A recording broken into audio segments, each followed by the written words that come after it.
नमस्कार, स्वागत है आप सभी का। मैं हूं हिमांशु और आप देख रहे हैं हलचल इंडिया। बेबाक खबर तेज असर। आइए नजर डालते हैं आज की खबरों पर। मुजफ्फरनगर के पुरकाजी में देर शाम कांग्रेस नेता व पूर्व चेयरमैन हाजी कमरुज्जमा उर्फ नसीम मियां के पुत्र सैयद मुनीर सईद जिला उपाध्यक्ष कांग्रेस के आवास पर पहुंचे आचार्य प्रमोद कृष्णन का जोरदार स्वागत हुआ, जहाँ उन्होंने समाज को लेकर अपनी एक प्रेस वार्ता की। मेरी निजी यात्रा है और ये बड़ा पुराना कांग्रेस का घराना है।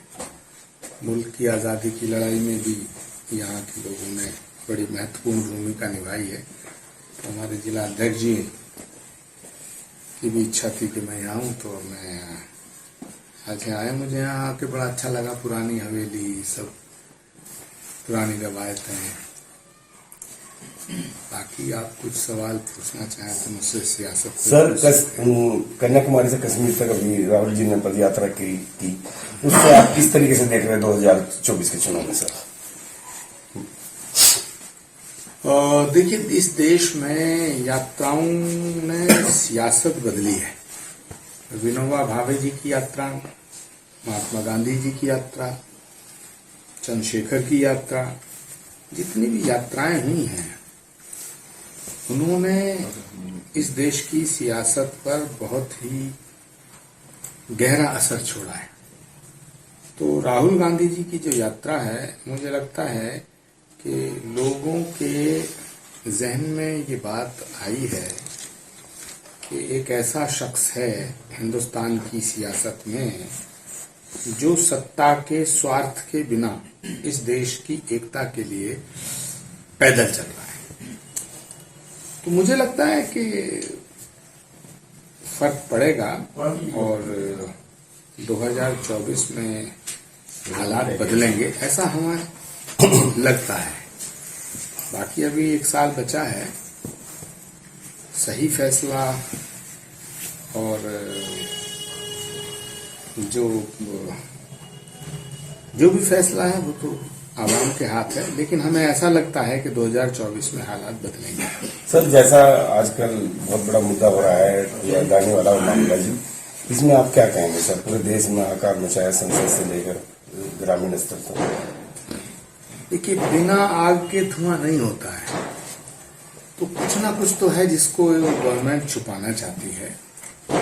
और मैं प्रधानमंत्री जी को ये आग्रह भी करना चाहूंगा और ये एडवाइस भी देना चाहूंगा कि वो जिद ना करें।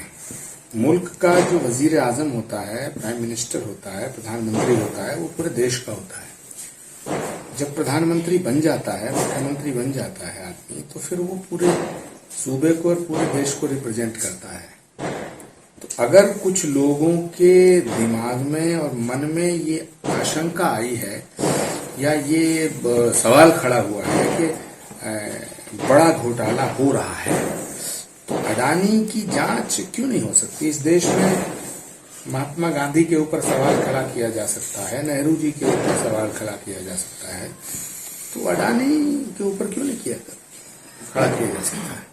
और फिर हम ये थोड़ी कह रहे हैं अडानी को सूली पे चढ़ा दो। हम ये बिल्कुल नहीं कह रहे कि अडानी को जेल भेज दो। हम कह रहे हैं कि वो गलत है या सही, इसका फैसला जांच के बाद होगा। तो वी आर डिमांडिंग एक ऐसी इंक्वायरी हम चाह रहे हैं जो जॉइंट पार्लियामेंट्री कमेटी का गठन चाह रहे हैं, या फिर सुप्रीम कोर्ट के जज की निगरानी में जांच हो। हम ये नहीं कह रहे कि साहब अडानी को आप एकदम से जेल भेज दो। हम कह रहे हैं जब हमारे मन में, हमारे दिलों में ये शंकाएं उठ रही हैं, और आज पूरे देश में आप कहीं भी चले जाओ, गांव में, गली में, मोहल्ले में, सड़क में, बस में, रेल में, हवाई जहाज में अडानी का जिक्र है कि भाई आखिर ये है क्या, खेल क्या है। तो प्रधानमंत्री जी को इस पर जिद नहीं बनानी चाहिए और देश की जनता की भावनाओं का सम्मान करते हुए जांच बैठा देनी। सर, क्या संदेश देना चाहेंगे? जैसे 2024 का चुनाव आ रहा है, आचार्य जी आप आई ब्रांड नेता है, कांग्रेस के वरिष्ठ नेता है, क्या संदेश देना चाहेंगे सर? देखिए, मैं ऐसा मानता हूं कि अगर इस देश में बीजेपी को हटाना है तो उसका वाहिद रास्ता कांग्रेस है। रीजनल पार्टियां, क्षेत्रीय पार्टियां मोदी को नहीं हटा सकती। अगर कोई रीजनल पार्टी ये मानती है कि साहब हम कांग्रेस के साथ मिलकर नहीं चलना चाहते और बीजेपी की मुखालफत करना चाहते हैं, बीजेपी को हटा देंगे, तो ये उनका सपना कभी पूरा नहीं हो पाएगा। मुझे लगता है वो सब भाजपा से मिले हुए हैं। भारतीय जनता पार्टी को अगर पूरब से पश्चिम, उत्तर से दक्षिण, कश्मीर से कन्याकुमारी तक, अटक से कटक तक अगर नेशनल लेवल पे कोई चुनौती दे रहा है और दे सकता है तो only party in this country वो है कांग्रेस। सर क्या लगता है 2024 का चुनाव कांग्रेस पार्टी अकेले अपने दम पर लड़ेगी या क्षेत्रीय पार्टियों से गठबंधन करके लड़ेगी?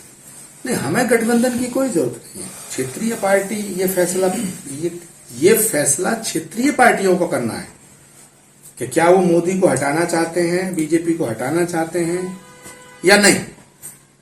हम तो लड़ ही रहे हैं, हम तो लड़ रहे हैं और लड़ेंगे, लेकिन जो राज्यों की पार्टी हैं हम उनसे ये तवक्को रखते हैं, हम उनसे ये अपेक्षा रखते हैं कि अगर वो बीजेपी की हुकूमत को बदलना चाहते हैं तो कांग्रेस का साथ देना चाहिए और देना पड़ेगा।